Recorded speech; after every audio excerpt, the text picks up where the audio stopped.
Hello students, welcome back to organised knowledge channel. और आज की इस वीडियो में बच्चों हम डिस्कस करेंगे worksheet number 69 for class 9th विषय विज्ञान। और ये वर्कशीट आपके लिए शिक्षा निदेशालय की तरफ से 18 दिसंबर 2020 के लिए शेड्यूल की गई है।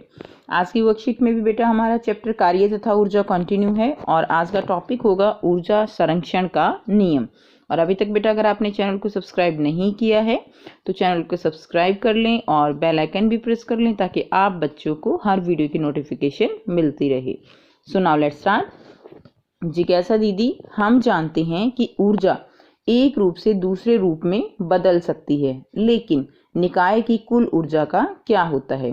तो बेटा ऊर्जा संरक्षण का नियम जो है, ऊर्जा संरक्षण का नियम यही कहता है कि ऊर्जा जो है वो बिल्कुल खत्म कभी भी नहीं होती, ना ही उसको बनाया जा सकता है और ना ही उसको नष्ट किया जा सकता है। ठीक है, तो आज की ज्ञान की क्वेरी यही है कि अगर ऊर्जा एक रूप से दूसरे रूप में बदलती है तो सिस्टम, निकाय क्या है, सिस्टम की कुल ऊर्जा का फिर क्या होता है? ज्ञान, जब भी ऊर्जा एक रूप से दूसरे रूप में रूपांतरित होती है तो उस निकाय की कुल ऊर्जा अपरिवर्तित रहती है, यानी एक तरह की ऊर्जा दूसरी तरह की ऊर्जा में बदल जाती है और जो पूरा सिस्टम है उसकी ऊर्जा क्या होगी, अपरिवर्तित रहती है। ऐसा ऊर्जा संरक्षण नियम के कारण होता है। इस नियम के अनुसार ऊर्जा को ना तो बनाया जा सकता है और ना ही इसे नष्ट किया जा सकता है। इसका केवल एक रूप से दूसरे रूप में रूपांतरण हो सकता है, यानी इसको केवल एक रूप से दूसरे रूप में परिवर्तित किया जा सकता है, बदला जा सकता है। ऊर्जा संरक्षण के सभी स्थितियों और सभी प्रकार के परिवर्तनों के लिए मान्य है। एक सरल उदाहरण से अब हम इसको समझेंगे। मान लीजिए एक वस्तु है m, द्रव्यमान की वस्तु h ऊंचाई से स्वतंत्रता पूर्वक नीचे गिराई गई है। प्रारंभ में इसकी स्थितिज ऊर्जा कितनी होगी? जब बेटा कोई भी जो वस्तु है वो बिल्कुल ऊपर है तो इस समय क्या है इसके अंदर? इस समय इसके अंदर स्थितिज ऊर्जा है, ठीक है, इसकी स्थिति के कारण। लेकिन अब ये यहाँ पर गति में नहीं है तो इसकी गतिज ऊर्जा कितनी है? अब गतिज ऊर्जा क्या होगी? इसकी गतिज ऊर्जा होगी इसकी 0, क्योंकि इसका प्रारंभिक वेग बिल्कुल शून्य है। और हमें पता है गतिज ऊर्जा बराबर है हाफ mv²। बेटा वेग अगर 0 है तो यानी गतिज ऊर्जा 0 है, यानी अब इसमें केवल स्थितिज ऊर्जा है, गतिज ऊर्जा नहीं है। ठीक है, जब वस्तु गिरती है तो क्या होगा? इसकी स्थितिज ऊर्जा, देखिए यहाँ पे स्थितिज ऊर्जा अधिकतम है और गतिज ऊर्जा 0 है, ग्राउंड से ऊपर एक हाइट पे। जब वस्तु गिरेगी तो क्या होगा? स्थितिज ऊर्जा जो है वो कम होती चली जाएगी और जो स्थितिज ऊर्जा है वो जितनी कम होगी उतनी ही वो काइनेटिक एनर्जी यानी गतिज ऊर्जा में बदल जाएगी। यदि किसी दिए हुए क्षण पर वस्तु का वेग v है तो गतिज ऊर्जा बेटा कितनी होगी? 1/2 mv² होगी। ठीक है, तो जैसे जैसे ये बॉल नीचे आएगी इसकी जो स्थितिज ऊर्जा है वो घट रही है और गतिज ऊर्जा बढ़ रही है। वस्तु जैसे जैसे नीचे गिरती है इसकी स्थितिज ऊर्जा कम होती है और गतिज ऊर्जा बढ़ती है।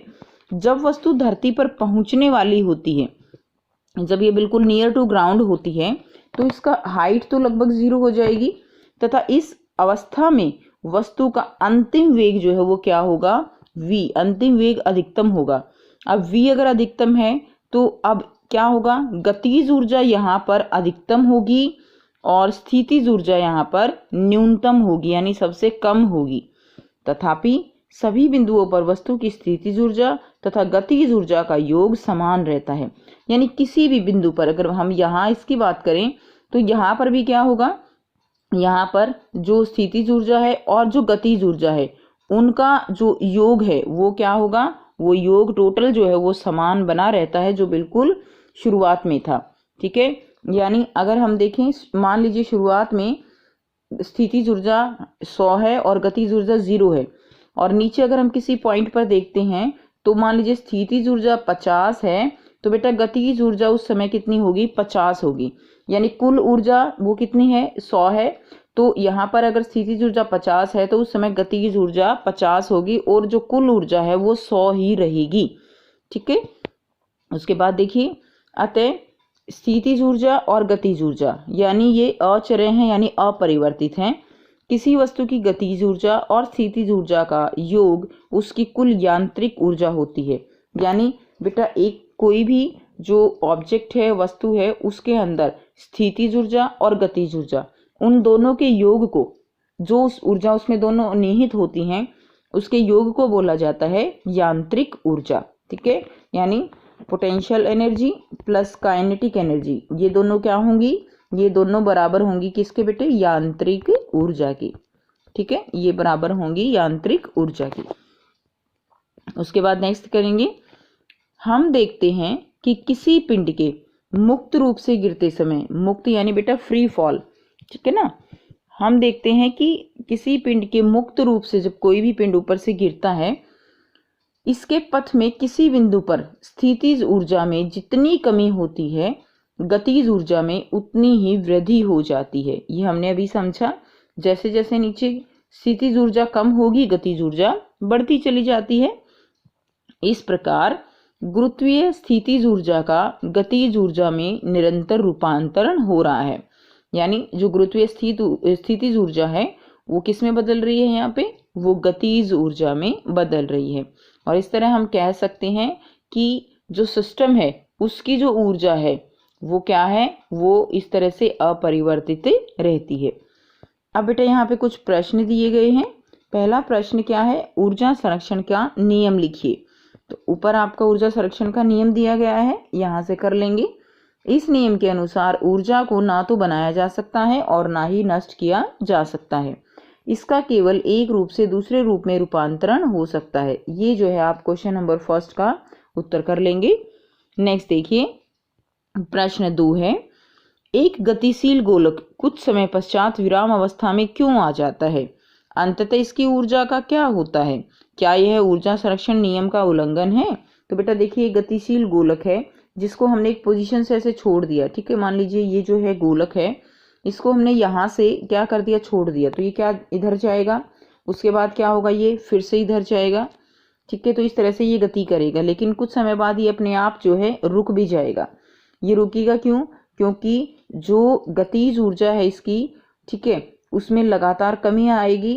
क्यों आएगी? वायु के घर्षण के कारण। ये जो है लगातार वायु जो है इसके साथ क्या कर रही है, घर्षण कर रही है, जिसमें इसकी जो गतिज ऊर्जा है वो खर्च हो जाती है, उसका व्यय हो जाता है। ओके, तो आइए बेटा करते हैं इसका आंसर। सो बेटा यहाँ से आप इसका आंसर करेंगे। गोलक की ऊर्जा लगातार घर्षण के विरुद्ध कार्य करने में प्रयोग होती है और खर्च की गई ऊर्जा ऊष्मा में बदल जाती है, लेकिन यह ऊर्जा के संरक्षण के नियम का उल्लंघन नहीं हुआ, क्योंकि हमने पढ़ा ऊर्जा को नष्ट नहीं किया जा सकता, उसको उत्पन्न नहीं किया जा सकता। ठीक है, ऊर्जा केवल एक रूप से दूसरे रूप में बदलती है, रूपांतरण होती है। तो यहाँ पे जो गतिज ऊर्जा है वो ऊष्मीय ऊर्जा में बदल रही है, इसलिए यह ऊर्जा के संरक्षण का नियम का उल्लंघन नहीं हुआ। ऊर्जा में लगातार कमी होने के कारण, लगातार गतिज ऊर्जा कम हो रही है, उसके कारण गोलक की गति जो है वो समय के साथ धीरे हो जाती है और अंत में विराम अवस्था में आ जाता है। तो ये बेटा आपका आंसर होगा। नेक्स्ट देखिए, नेक्स्ट है प्रश्न 3, 20 किलोग्राम का कोई पिंड 4 मीटर की ऊंचाई से मुक्त रूप से गिराया जाता है। तो देखिए बेटा यहाँ पर m दिया गया है आपको 20 किलोग्राम, ठीक है, उसके बाद 4 मीटर की ऊंचाई से गिराया गया, h दिया गया है आपको 4 मीटर। आप साथ साथ कॉपी में करते रहिए। निम्न सारणी के अनुसार प्रत्येक स्थिति में स्थितिज ऊर्जा और गतिज ऊर्जा की गणना करके सारणी को भरना है। तो बेटा ये सारणी दी गई है, इसमें आपको इस सारणी को भरना है। तो उसके बाद देखिए जी यहाँ पर दिया गया है 10 मीटर प्रति सेकंड स्क्वायर, ठीक है। उसके बाद यहाँ पर आपको निकालना है कि यहाँ पर मैक्सिमम इसके अंदर स्थितिज ऊर्जा कितनी होगी, ठीक है। यहाँ पर देखिए v तो यहाँ पर 0 है, इस समय यहाँ पर वेग कितना है वो हमें नहीं बताया हुआ, लेकिन हम यहाँ से स्थितिज ऊर्जा निकाल सकते हैं। जब ऊंचाई 4 मीटर है तो स्थितिज ऊर्जा कितनी दी गई है, 800 जूल। आप ऐसे भी निकाल सकते हो कि जो स्थितिज ऊर्जा है वो कैसे हो जाएगी, 20 गुना 4 गुना 10, ठीक। तो कितना हो गया यहाँ से, ये हो गई 800 जूल। ये हमने निकाल ली, ऑलरेडी ये दी भी हुई है। तो ये हो गई आपकी स्थितिज ऊर्जा।